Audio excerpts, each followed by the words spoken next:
Saudamos a todos que nos assistem com a paz do Senhor Jesus. Nós daremos início à Escola Bíblica Dominical com um clamor pelo sangue de Jesus.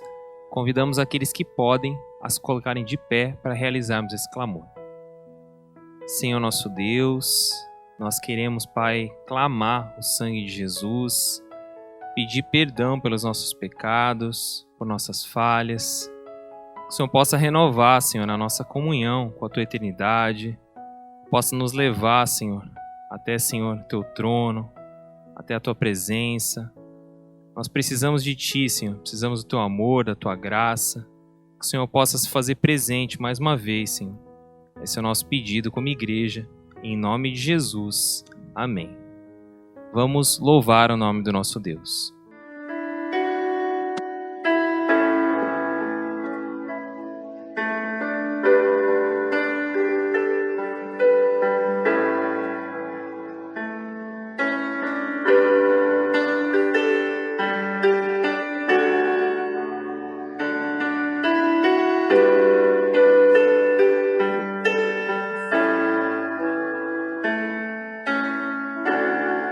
Seguro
Tesouro escondido que alguém encontrou, mistérios selados que o Espírito Santo a nós revelou. A tua palavra é trigo guardado, malhado no lagar de Deus.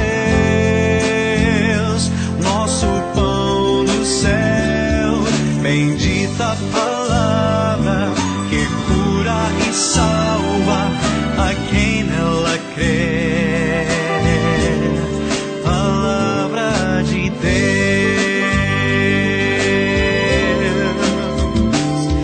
A tua palavra é abrigo seguro que vida nos traz. A rocha dos séculos, sem firme alicerce, eterna e veraz. Feliz quem sob ela edifica sua casa, tormentas ela vencerá, não vacilará.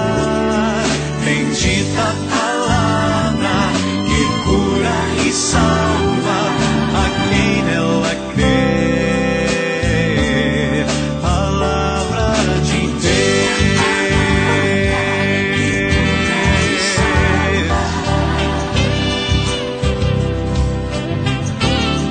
Palavra de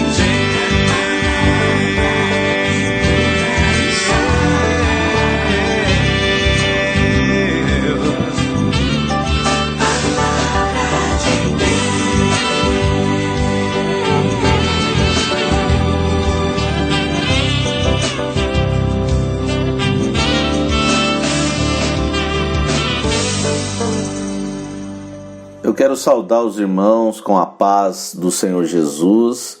Nós vamos dar sequência ao estudo sobre as 7 cartas do Apocalipse e hoje nós vamos estudar sobre a igreja de Sardo ou Sardes. E o texto que nós vamos ler, o texto base desse estudo, se encontra em Apocalipse, no capítulo 3, no versículo 5, que diz assim: o que vencer será vestido de vestes brancas, e de maneira nenhuma riscarei o seu nome do livro da vida, e confessarei o seu nome diante de meu Pai e diante dos seus anjos. Meus amados, nós vamos continuar o nosso estudo sobre as 7 cartas enviadas por João às 7 igrejas da Ásia, e é sempre interessante nós relembrarmos quais cartas nós já estudamos nessas escolas bíblicas em que temos aprendido sobre as 7 cartas do Apocalipse. Nós estudamos sobre Éfeso, Esmirna, Pérgamo e Tiatira. Foram 4 aulas. E hoje nós vamos ver o que o Senhor Jesus revelou para João escrever para a igreja de Sardo ou Sardes, e para nós também, pois nós entendemos que as cartas elas são proféticas. Na carta enviada à igreja de Sardo, o Senhor Jesus ele se apresentou da seguinte forma: isto diz o que tem os 7 Espíritos de Deus e as 7 estrelas. Está em Apocalipse, no capítulo 3, no versículo 1, na parte B. As 7 estrelas, para os irmãos entenderem, é a operação do Espírito Santo no meio da igreja. E o Espírito de Deus é um só. Isso nós sabemos. Mas precisamos entender também, meus irmãos, que Ele é um Espírito só, o Espírito de Deus é um só, mas Ele opera de muitas maneiras no meio da igreja e nas nossas vidas. E quais são as operações do Espírito Santo? O profeta Isaías falou sobre isso cerca de 800 anos antes de Jesus nascer. O texto diz assim: e repousará sobre ele o Espírito do Senhor, o Espírito de sabedoria e de inteligência, o Espírito de conselho e de fortaleza, o Espírito de conhecimento e de temor do Senhor. Isaías capítulo 11, no versículo 2. Que maravilha, né? A palavra de Deus, ela é perfeita e nós sempre costumamos dizer que ela está inteiramente conectada às suas revelações, às suas profecias. Se você tirar uma vírgula da palavra de Deus, ela desmonta. Então nós glorificamos a Deus porque a palavra de Deus é maravilhosa, perfeita. Que maravilha é ver o livro de Isaías explicando o que Jesus falou lá no livro de Apocalipse. Que bênção, meus amados. Nós temos aprendido que essas cartas, elas são proféticas, né? Ou seja, elas falam das coisas que iam acontecer na caminhada da igreja aqui nessa terra, em cada período da igreja. Isso é uma maravilha. A igreja de Sardo, que nós estamos estudando hoje, ela representa a igreja da Reforma Protestante. Olha que maravilha. Essa igreja, ela vai do século XV ao século XVII. A Reforma Protestante foi um processo contra o erro doutrinário e a corrupção da igreja papal, que nós aprendemos na aula passada. Ela começou de fato com os pré-reformadores, como nós aprendemos, mas Martinho Lutero foi o responsável pela reforma ter chamado aí a atenção de toda a Europa. Lutero, ele era um monge, mas não era apenas um monge, não. Era um servo de Deus que estava ali dedicado ao estudo das Escrituras nas línguas originais, né, no hebraico e no grego. E estudando a palavra de Deus, Lutero ele não encontrou a salvação na igreja em que ele pertencia. Embora ele buscasse muito essa salvação, jejuando e, aliás, até se castigando, né, castigando o seu próprio corpo, mas em um dia em que Lutero lia a Bíblia, ele leu o versículo: o justo viverá pela fé, na carta aos Romanos, lá em Romanos, no capítulo 1, no versículo 17. Naquele momento, o Espírito Santo abriu-lhe o entendimento e ele viu que a salvação não era pelas obras, mas sim pela fé. Foi uma grande descoberta, foi uma maravilha. Naquele tempo, meus amados, Lutero ele estava lecionando na Universidade de Wittenberg, que era financiada pelo Duque Frederico de Saxônia, e Tesel chegou ali para vender indulgências, para financiar a construção do Vaticano. E em 1517, essa data é muito conhecida, Lutero desafiou essa venda. Ele acabou ali afixando as suas 95 teses na porta da igreja de Wittenberg, e quando um professor queria chamar a atenção, só para vocês entenderem, naquela época, de algumas de suas ideias, afixava ali na porta da catedral, convidando outros professores da mesma disciplina para um debate do assunto em público. E foi ali que Lutero, né, ele desafiou essa venda de indulgências. Nós aprendemos sobre isso, né? Eles estavam querendo vender a salvação e vendiam a salvação naquela época, e Lutero fez isso nesse lugar aí, ó, afixando as suas 95 teses na porta da igreja de Wittenberg. Lutero, a partir dali, ele passou a atacar os erros mais flagrantes da igreja papal. Devido a isso, Lutero foi chamado a estar presente na Dieta de Worms para se defender.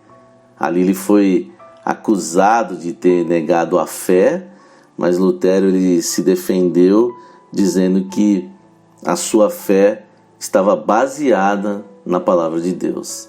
A igreja queria matá-lo, mas o duque de Saxônia levou para o seu castelo, onde ele encontrou refúgio. E aí que foi a grande bênção, meus amados. Foi ali que Lutero escreveu o hino Castelo Forte ao Nosso Deus, é um louvor maravilhoso, e traduziu a Bíblia das línguas originais para o alemão, que era a língua do povo. E aqui nós entendemos que Lutero, ele é o elo entre esta igreja e a parábola do tesouro. Essa é a grande bênção. Lembra que na semana passada nós estudamos sobre a parábola do fermento, e na parábola do fermento nós entendemos que eles mudaram a verdade da palavra de Deus, inventaram muitas coisas, fazendo com que as pessoas ficassem longe de Deus. Mas então, onde estava a Bíblia, se eles fizeram isso nesse período? Estava escondida, presa nos mosteiros, lugar onde os religiosos moravam. Ela estava escrita no latim, língua que só os religiosos usavam e quase ninguém conhecia, e sem a palavra de Deus, sem a Bíblia, né? Hoje para nós a Bíblia, né? E sem a palavra, aquela igreja não tinha a vida que é Jesus. E foi aí que, né, o grande tesouro foi achado. Que grande tesouro Lutero achou, meus amados? A palavra viva.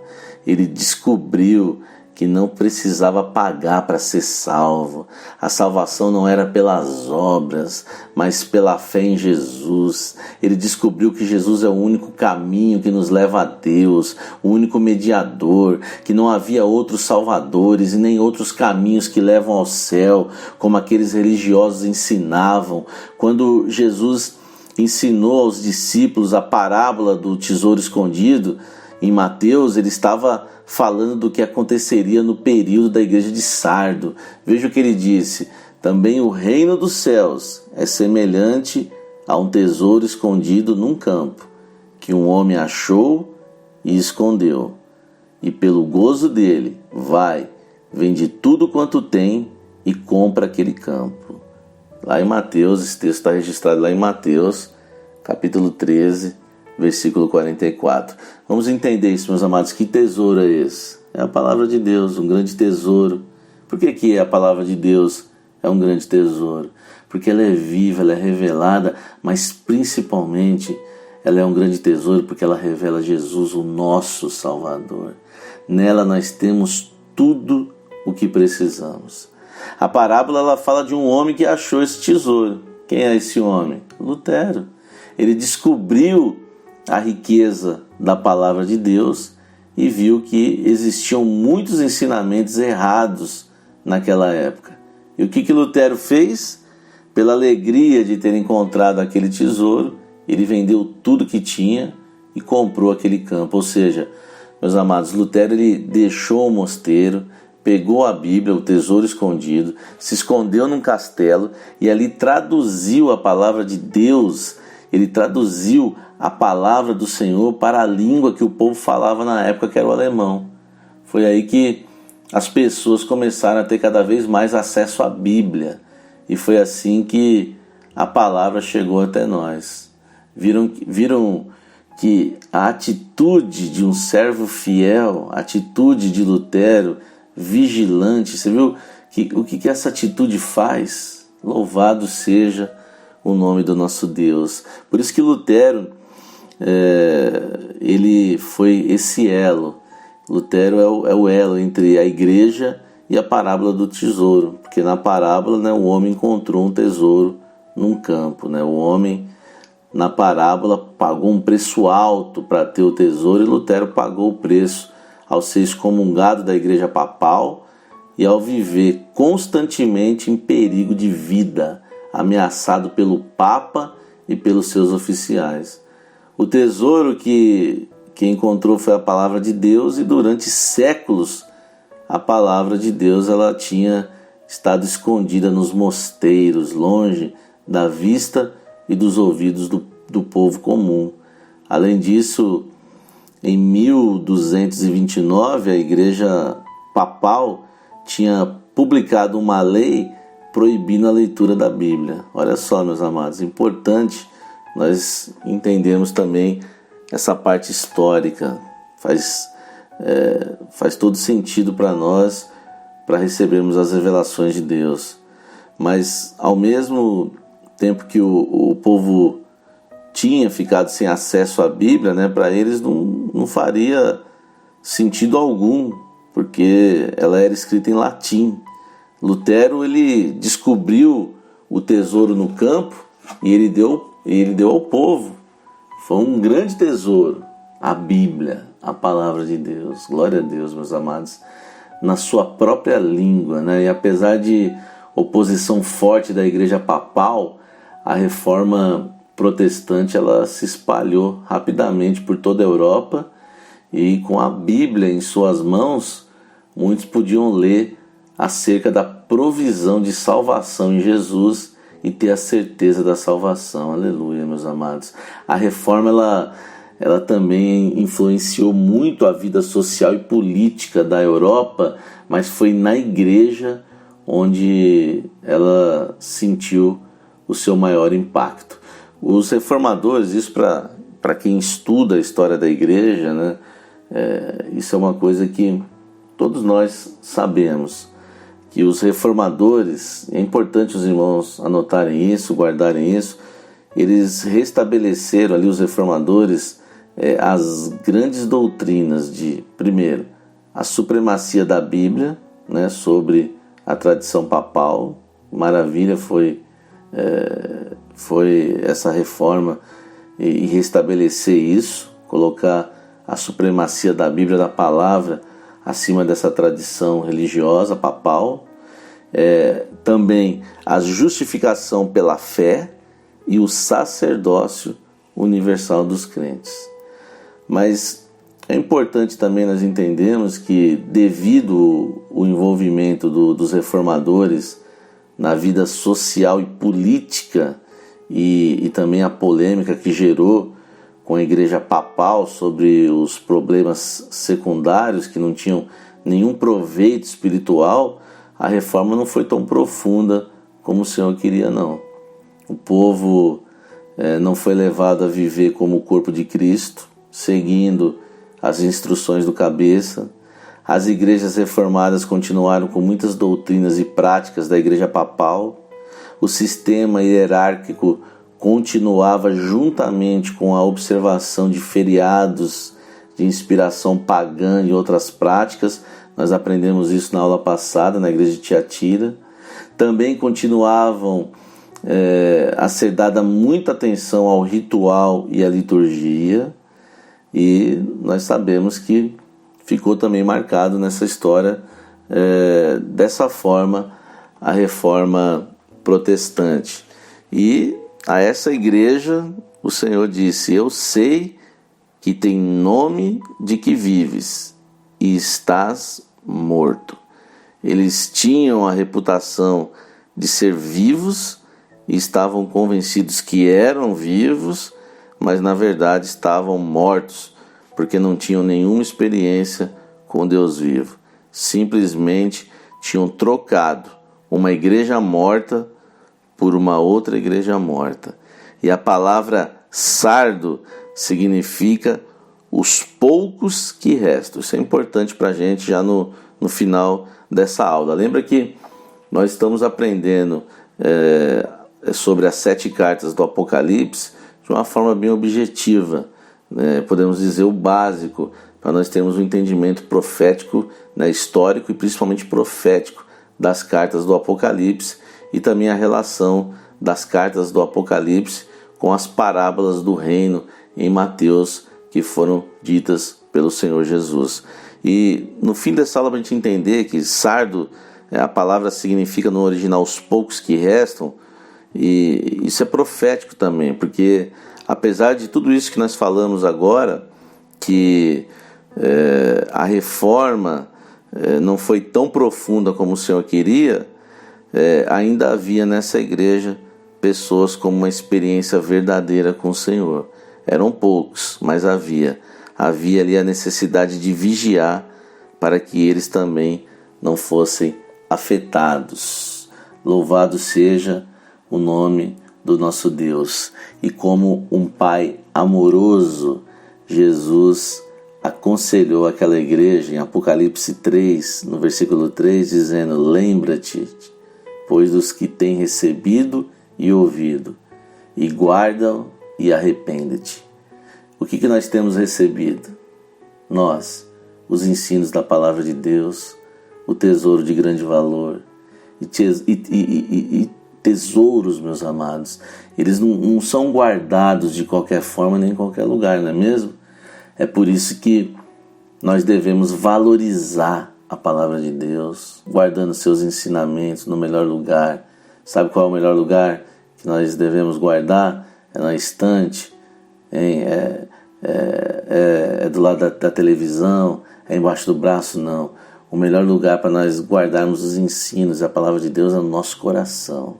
Meus amados, muitas pessoas na igreja de Sardo não estavam atentas ao que o Senhor falava, mas aos que receberam, ouviram e guardaram a palavra, Jesus fez uma maravilhosa promessa. Como em todas as aulas nós temos destacado isso, e nós vamos encerrar essa aula também com uma maravilhosa promessa para aqueles que estavam atentos à revelação de Deus na igreja de Sardo. O Senhor disse em Apocalipse 3, no versículo 5: o que vencer será vestido de vestes brancas, e de maneira nenhuma riscarei o seu nome do livro da vida, e confessarei o seu nome diante de meu Pai e diante dos seus anjos. Glória a Deus. É com essa promessa o Senhor Jesus nos ensina hoje que nós devemos vencer tudo que for contrário à palavra do Senhor. Assim Ele nos vestirá de vestes brancas. Por que vestes brancas? Porque para entrar na eternidade nós precisamos viver em santificação, nos afastando daquilo que não agrada a Deus, e ainda nós teremos o nosso nome escrito no livro da vida. Louvado seja o nosso Deus, aleluia, porque nós não temos simplesmente que pertencer a uma igreja, a uma denominação, é muito mais do que isso, é uma experiência de salvação, é com vestes brancas para nós entrarmos na eternidade. Meus amados, durante muito tempo, na trajetória da igreja, a Bíblia ela esteve como um tesouro escondido. Mas no período da igreja de Sardo, Deus usou um homem, Lutero, para que hoje pudéssemos ter a liberdade de ler as nossas Bíblias e aprender cada vez mais do Senhor. Que maravilha! Nós devemos valorizar esse grande tesouro, esse grande tesouro, guardando em nossos corações.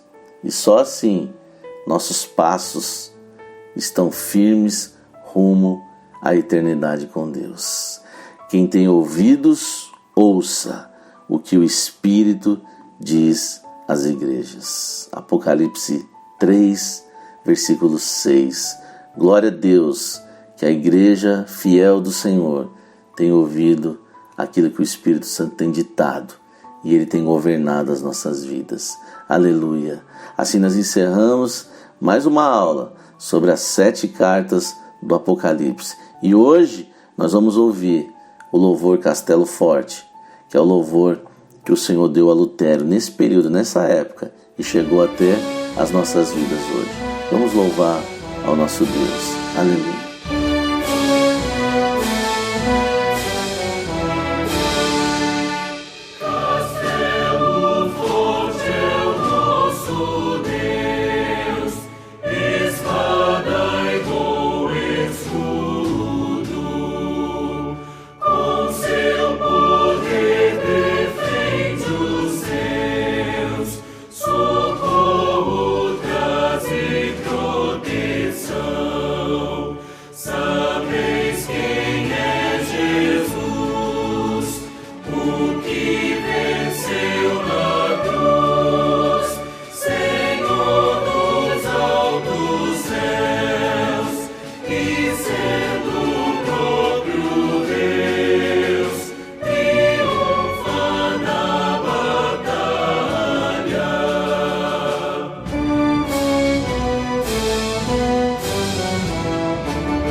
Glória a Deus, meus amados. Nós vamos agora estar orando para o encerramento da Escola Bíblica Dominical e louvamos o Senhor por mais uma bênção, por mais uma aula em relação às 7 cartas do Apocalipse. Hoje nós aprendemos sobre a igreja de Sardo e na próxima semana estaremos aprendendo sobre a igreja de Filadélfia. Mais uma grande bênção para as nossas vidas. Feche teus olhos, nós estaremos orando agora e também impetrando a bênção apostólica. Senhor nosso Deus, nós te glorificamos, Pai, e te agradecemos porque o Senhor nos revelou a tua palavra, o tesouro escondido, e hoje nós temos acesso à tua palavra, ao momento histórico dela, ao período histórico, mas principalmente aquilo que é profético, porque o teu Santo Espírito tem falado aos nossos corações e nos revelado a tua santa palavra. Assim, Senhor, nós te agradecemos, porque o Senhor habita em nosso meio e a tua palavra é viva e fala aos nossos corações. Que o amor de Deus Pai, a graça maravilhosa de nosso Senhor e Salvador Jesus Cristo e as consolações e a comunhão do Espírito Santo repouse sobre todo o povo de Deus, agora e para todo sempre. Amém.